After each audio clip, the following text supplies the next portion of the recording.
ভয় পাচ্ছি, মনে হচ্ছে আমি আটকে রয়েছি। কিসের নিরাপত্তায় ভুগছেন অরিজিৎ সিং? আরজি করে তরুণী চিকিৎসককে ধর্ষণের খুনের ঘটনায় গা শিউরে উঠেছে গোটা দেশবাসীর। মেয়ের বিচারের দাবিতে মুখরিত চারপাশ।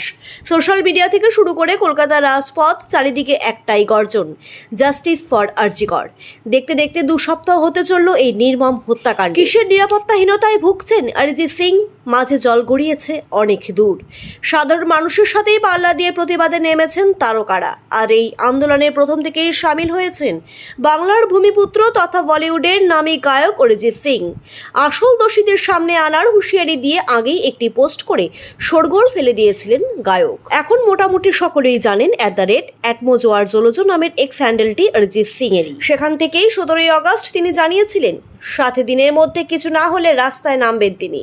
এরপর বৃহস্পতিবার এই এক্স হ্যান্ডেল থেকেই একটি অডিও বার্তা শেয়ার করে তিনি জানিয়েছিলেন, এখন শুধু সেট আপ করছি। আর শুক্রবার আরও একটি টুইট করলেন অরিজিৎ, কিন্তু সেখানেই শুধুই ভয়, আশঙ্কা আর নিরাপত্তাহীনতার কথা শোনালেন অরিজিৎ। এই পোস্টে তিনি লিখেছেন, পুলিশকে ভয় পাচ্ছি, গুন্ডাদের ভয় পাচ্ছি, প্রশাসনকে ভয় পাচ্ছি। এই ভয়টা আমার শিল্পী সত্তাকে ডিস্টার্ব করছে।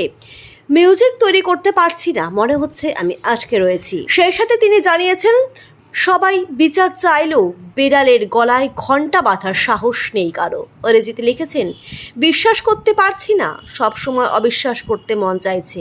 আমার বিশ্বাসী মনটা অবিশ্বাসে ভরে দিল ওরা। আমার মধ্যে একটা নিরাপত্তাহীনতা কাজ করছে। কিন্তু এদিন তিনি কেন এমন লিখেছেন তা স্পষ্ট নয়। এছাড়া আরজি করে ঘটনা নিয়েও একাধিক প্রশ্ন করেছেন তিনি।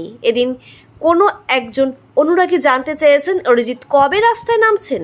উত্তরে গায়ক বলেছেন, আমি একটা রাস্তা খুঁজছি। পিচের রাস্তা নামলে তো পলিটিক্স হবে বলে সবাই অপেক্ষায় বসে লোকে দেখিয়ে মিছিল বার করে হবেটা কি? জাস্টিস যার কাছে চাইছি সে গান ছাড়া দিয়ে বসে আছে। সুপ্রিম কোর্টের পরবর্তী শুনানি শিক্ষক দিবসে আমি রাস্তায় নামলে মার খাবো নয়।